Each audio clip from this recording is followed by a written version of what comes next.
I never expected to end up working in a mortuary. That's what I tell people when they ask, though most don't. Most people change the subject the moment I mention what I do for a living. They get uncomfortable, like death might be contagious through conversation alone. My name is Adrian, and I've been a night attendant at Hollowcrest Memorial Services for 3 years now. I'm 34. I live alone in a small apartment about 20 minutes from the facility. Before this, I worked in hospital administration, filing paperwork, managing databases, scheduling appointments. It was fine work, stable. But when my father died, something shifted in me. He'd always been afraid of death. Terrified of it, actually. Not in a way that made him reckless or desperate to live fully, but in a way that made him small. He wouldn't talk about it, wouldn't plan for it. When cancer finally took him, he died confused and frightened, and I wasn't there. I was stuck in traffic, 20 minutes away, while he called out for someone who never came. After the funeral, I couldn't go back to my desk job. I couldn't sit in that fluorescent-lit office pushing papers about people I'd never meet. I needed to be closer to the thing he'd feared. I needed to understand it, or at least be present for it. So when I saw the posting for a night attendant position at Hollowcrest, I applied. The interview was short. The director, a woman named Ms. Carlisle, asked me why I wanted the job. I told her the truth. She nodded slowly, studying my face, then said, "Most people can't handle the quiet. Can you?" I said I could. She hired me on the spot. Hollowcrest Memorial Services is a mid-sized funeral home in a suburban area that serves 3 counties. We handle everything from preparation to viewing to cremation. The building itself is older, built in the 1960s, but well-maintained. During the day, it's peaceful. Soft music plays in the viewing rooms. Flowers arrive in steady rotations. Families come and go, grieving in their own ways. At night, it's just me. My shift runs from 11 p.m. to 7 a.m. My responsibilities are straightforward.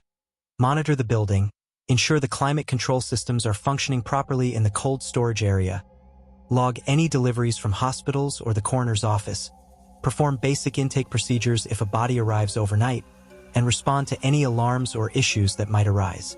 I was trained for 2 weeks by the previous night attendant, a man named Gene who'd worked there for almost 15 years. He was in his 60s, soft-spoken, with the kind of steady hands you develop from decades of careful work. On my first night alone, Gene walked me through the building one final time. He showed me where the breaker box was, where the emergency contacts were posted, how to adjust the refrigeration units if they drifted out of range. Then he took me into his small office, the one that would become mine, and handed me a laminated sheet of paper. "These are the protocols," he said. "You follow these, you'll be fine." I took the sheet and read through it. There were 12 rules printed in simple black text. Always lock the front entrance after the last staff member leaves. Do not enter the embalming room after midnight unless absolutely necessary. If you hear knocking, verify the source before responding. Keep all viewing room doors closed at night. Do not turn off the hallway lights between the office and cold storage. If a body is delivered after 2 a.m., log it but do not process it until morning. Check the cold storage temperature every 2 hours. Acceptable range, 36 to 38 degrees Fahrenheit. If you hear music playing, locate the source and silence it immediately. Do not answer the phone after 3 a.m. unless it rings more than 5 times. If you see someone in the building who should not be there, do not approach them. Call Ms. Carlisle. Always announce yourself before entering any room. Trust your instincts. If something feels wrong, it probably is. I looked up at Gene. Some of these seem specific. He smiled faintly. They are. You'll understand why soon enough. What happens if I don't follow them? His smile faded. Nothing good. But mostly you just make your job harder. These aren't superstitions, Adrian. They're practical guidelines based on experience. This building is old. It settles. Sounds carry strange. People grieve in unexpected ways, and sometimes they come back here when they shouldn't. The rules keep things orderly. That made sense to me. I'd worked in enough institutional settings to know that protocols exist for a reason. They're built from decades of trial and error, from situations that went wrong and needed correcting. "All right," I said. "I'll follow them." Jean nodded. "Good. One more thing. There's a logbook in the desk. I want you to record anything unusual that happens. Not for management. For yourself. It helps to see patterns." He left shortly after that, and I was alone. The first few weeks were uneventful. I'd arrive at 11, check in with Jean or whoever was closing that evening, then lock up and begin my rounds. The building was larger than it seemed during the day. Long hallways connected the various rooms. Viewing rooms, arrangement offices, the chapel, the embalming room, cold storage, the crematory in the back. My office was near the center, positioned so I could hear most of what happened in the building. I fell into a routine quickly. I'd make coffee, check the systems, do a walkthrough at midnight, then settle in to read or watch something on my phone. The temperature checks became automatic. Every 2 hours, I'd walk to cold storage, verify the reading, and log it. 36 to 38 degrees. Always consistent. The knocking started in my second month. It was just after midnight, and I was sitting in my office reading when I heard it. 3 slow, deliberate knocks. Not loud, but clear. They came from somewhere down the hall, toward the viewing rooms. I remembered the rule. Verify the source before responding. I stood and walked slowly down the hallway, listening. The knocking came again, same rhythm, same tone. It was coming from viewing room C. I approached the door and stood outside it, waiting. Knock, knock, knock. I opened the door slowly. The room was empty. A closed casket sat on a platform at the far end, surrounded by flowers. The viewing had been that afternoon, and the funeral was scheduled for tomorrow morning. No one should have been inside. I stepped in and looked around. The room was cold, colder than it should have been. I checked the thermostat on the wall.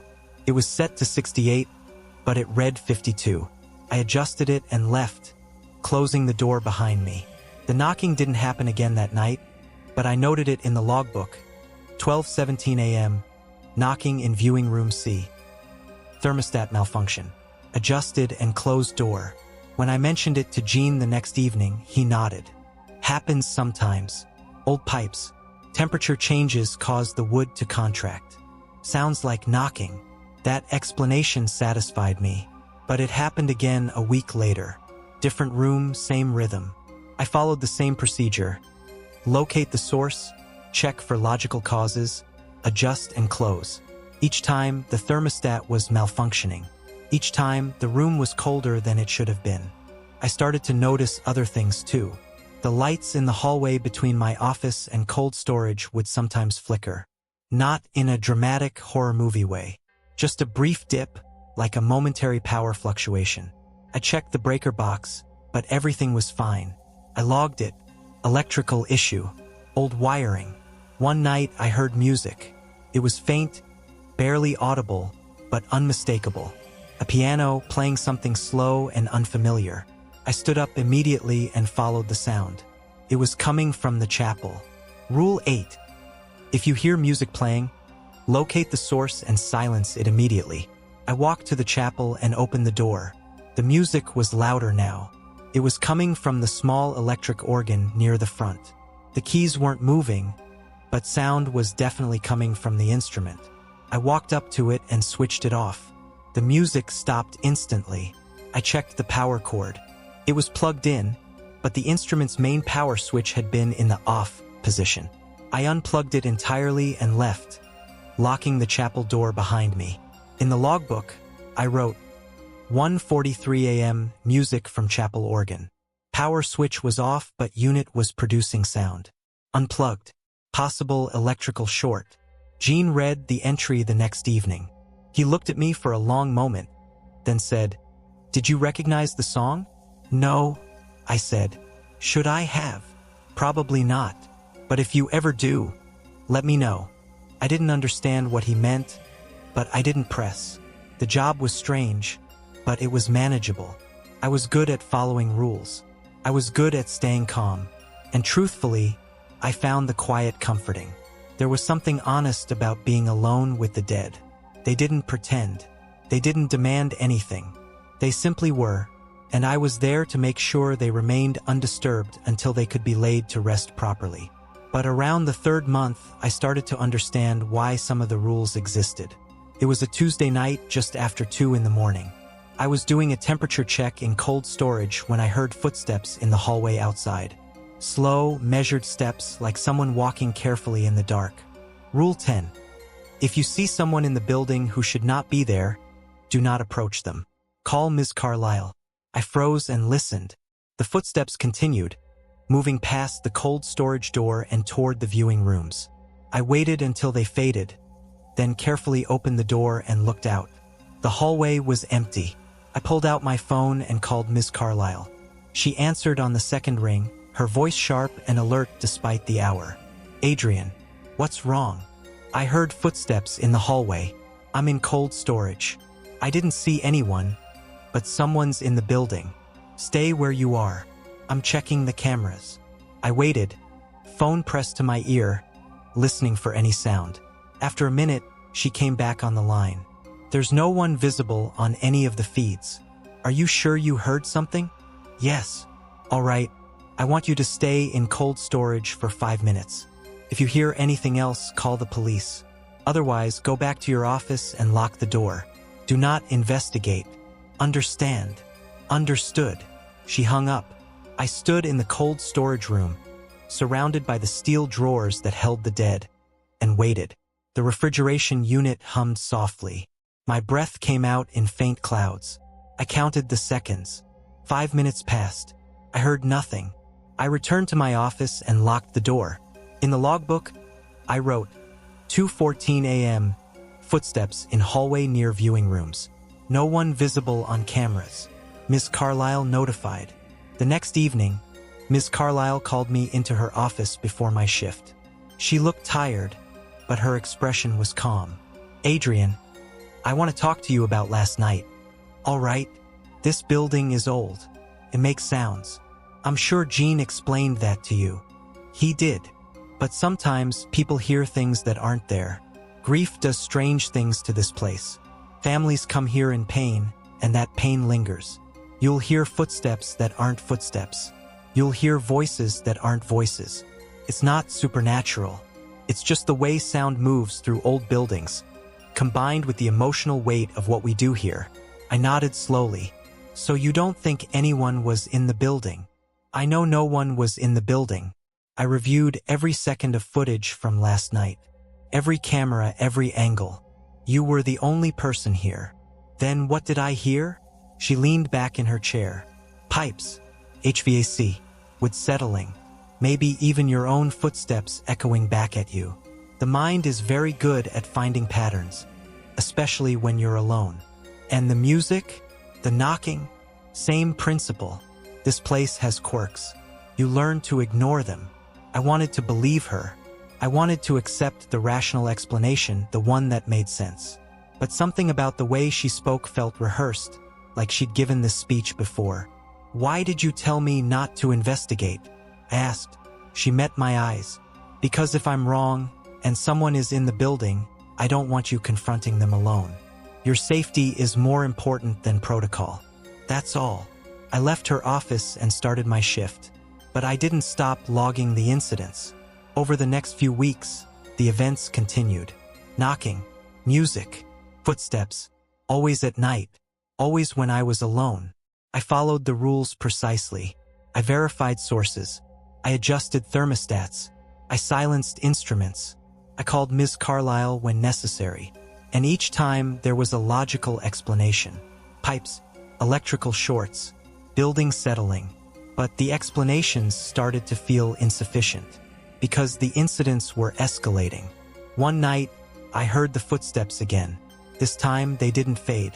They stopped directly outside my office door. I sat at my desk, staring at the door, waiting for a knock that never came. The presence on the other side was palpable, like someone standing just inches away, listening as intently as I was. I remembered the rule: do not approach them. So I didn't. I sat in silence, barely breathing, until the footsteps finally retreated. Another night, I found one of the viewing room doors open. I knew I'd closed it. I always closed them, But there it was, standing wide open, the interior dark except for the faint glow of the streetlight through the window. Rule 4. Keep all viewing room doors closed at night. I walked to the door and looked inside. The casket was open. I stepped into the room slowly, my heart beating faster now. The casket had been closed when I checked earlier.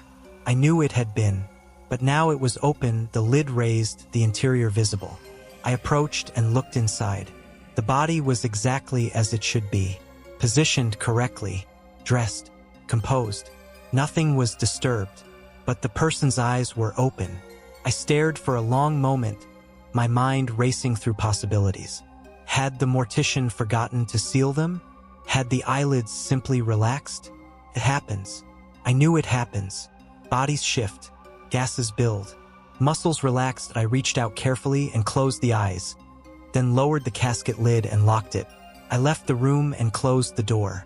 In the logbook, 11:52 p.m., viewing room B door found open. Casket lid raised. Eyes open, corrected and secured. I called Ms. Carlyle.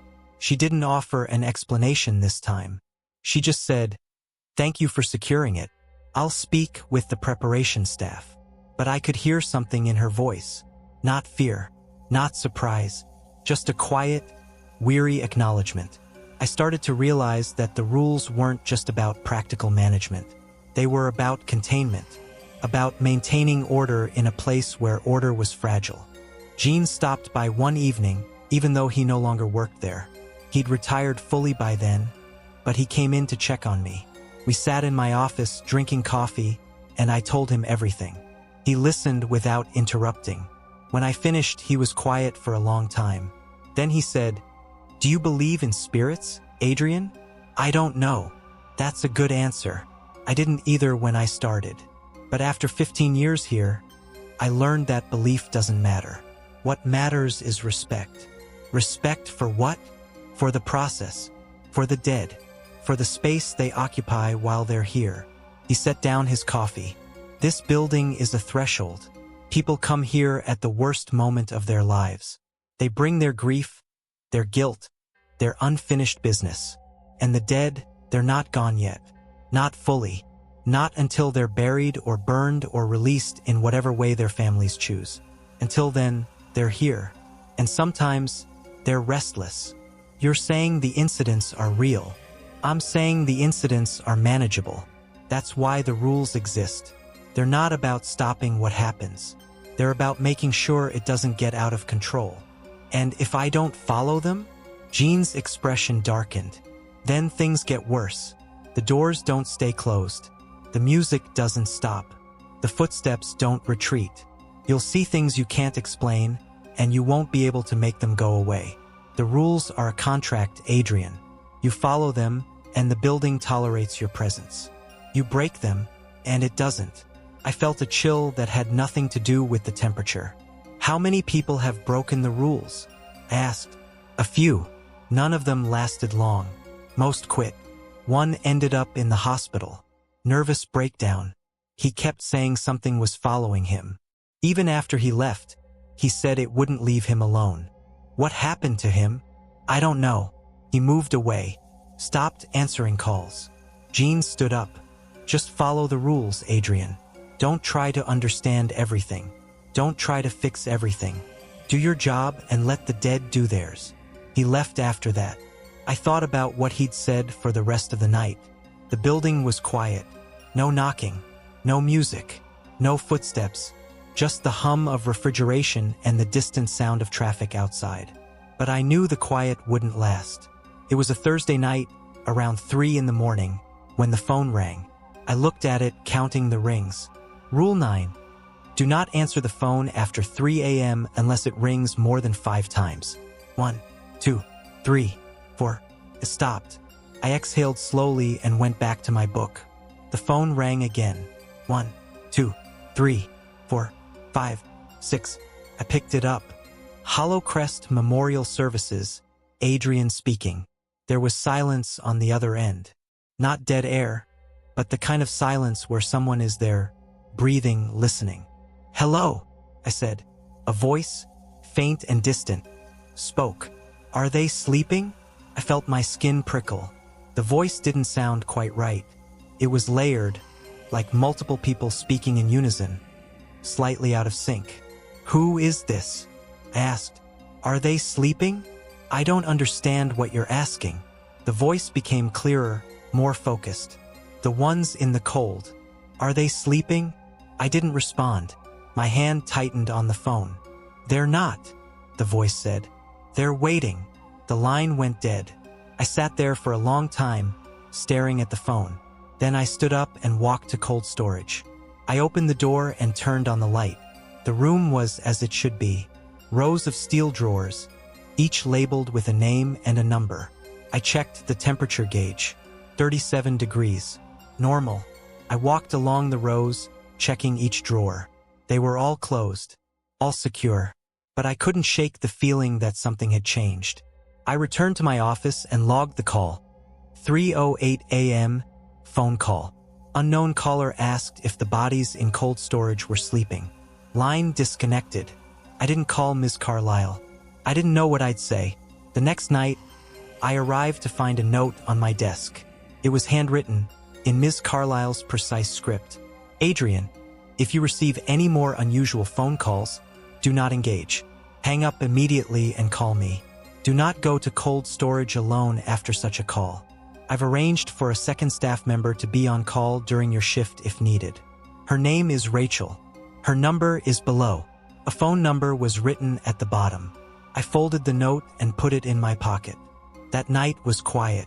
No calls, no knocking, no music. But the next night, I found something that made me understand why the rules existed in the order they did. I was doing my midnight walkthrough when I noticed the door to the embalming room was open. Just slightly, maybe an inch, but open. Rule 2. Do not enter the embalming room after midnight unless absolutely necessary. I stood outside the door, listening. I heard nothing. I should have closed the door and walked away. That's what the rule implied. But I needed to know if someone was inside. I pushed the door open slowly. The room was dark except for the faint glow of the exit sign above the back door. The embalming table in the center was empty. The tools were arranged neatly on the counter, exactly as they should be. The sinks were clean. The drains were clear. But the air was wrong. It was cold, colder than cold storage, and it smelled like copper and something else. Something organic and old. I took one step inside. That's when I saw it. In the corner, near the back door, something was standing. Not someone. Something. It was tall, maybe 7 feet, and its shape was wrong. Too thin. Too angular. Its limbs bent in ways that didn't match human anatomy. It didn't move, but I could feel it watching me. I remembered the rule. Trust your instincts. If something feels wrong, it probably is. I stepped back slowly, keeping my eyes on the shape. Still didn't move. I reached for the door and pulled it closed, then locked it. My hands were shaking. I went back to my office and called Ms. Carlyle. She answered immediately. "Adrian, there's something in the embalming room. Describe it." I told her everything. The shape, the cold, the smell. She was quiet for a moment. Then she said, "Do not go back to that room tonight. I'm sending Rachel. She'll be there in 20 minutes. Lock your office door and stay inside until she arrives." "What was that thing?" "I'll explain when I see you. Just stay where you are." She hung up. I locked the door and sat at my desk, trying to steady my breathing. The building was silent around me, but it felt different now. Felt aware. Rachel arrived exactly 20 minutes later.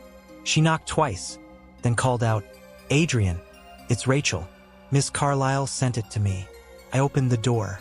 Rachel was in her 40s, tall and solid, with short gray hair and a calm, efficient demeanor. She carried a large canvas bag over one shoulder. "Show me where," she said. I led her to the embalming room. The door was still closed, still locked. She set down her bag and pulled out a small leather-bound book and a bundle of dried herbs tied with red thread. "What is that?" I asked. "Insurance," she said. She opened the book and read something silently, her lips moving, then took the bundle and lit it with a lighter. Smoke curled up, sharp and pungent. She held it in front of the door and spoke in a language I didn't recognize. After a moment, she opened the door. The room was empty. The air was still cold, but the presence was gone. Rachel walked inside, holding the smoking bundle in front of her. She moved through the room methodically, stopping at each corner, each piece of equipment. When she reached the spot where I'd seen the shape, she paused, then placed the bundle on the floor and stepped back. "It's gone," she said. "For now." "What was it?" She looked at me. "Something that got through. It happens sometimes. Death isn't a clean process. Sometimes things slip between the cracks. Things, spirits, echoes, entities, call them what you want. They're drawn to places like this, places where the boundary is thin. The rules keep them manageable. They keep them from settling in. But sometimes, if a door is left open, if a protocol is broken, they find their way inside. How do you make them leave? You don't. You encourage them to move along. That's what the rules are for. That's what I'm for, when the rules aren't enough. She picked up the bundle and extinguished it, then turned to me. "You saw it because you entered the room after midnight. If you hadn't, it would have left on its own by morning. Why didn't the rule just say that? Would you have believed it if it did?" I didn't answer. Rachel left shortly after, taking her bag and her book with her. She told me to call if anything else happened, but I could tell she didn't expect it to. I returned to my office and sat down, trying to process what I'd seen. Ms. Carlyle called an hour later. "Rachel told me what happened. Are you all right?" "I think so." "Good. I want you to take tomorrow night off. Paid. Come back the day after and we'll talk." "About what?" "About whether you want to continue working here. Not everyone can, and that's fine. There's no shame in it." I almost said I'd think about it, but instead I said, "I'll be here." She was quiet for a moment. Then she said, "All right, thank you, Adrian. I did come back, and I've been here ever since. It's been 3 years now, and I understand the rules in a way I didn't before. They're not just guidelines. They're a framework for coexistence. The dead aren't always quiet. They're not always still, but they can be managed, respected, contained. I've seen things since that night. I've heard calls that shouldn't exist. I found doors open that I know I closed. I felt presences that never fully reveal themselves. And I've learned to accept it as part of the job. There are nights when the building is perfectly quiet, and I almost forget why the rules exist. But then something will happen. A knock, a footstep, a cold draft, and I'll remember. Last week, I found something new in the logbook. An entry I didn't write. It was dated the night before during my shift, in handwriting that wasn't mine. They're waking up. I sat there, staring at it, my heart beating slowly in my chest. I checked the cameras. I checked the locks. Everything was secure. Everything was as it should be. But the entry was there. And tonight, just an hour ago, I heard knocking again. Not from one viewing room. From all of them. Slow, rhythmic, deliberate. I'm sitting in my office now, writing this down, following the rules. I've verified the sources. I've checked the temperatures. I've locked the doors. But the knocking hasn't stopped. And for the first time in 3 years, I'm starting to think the rules might not be enough.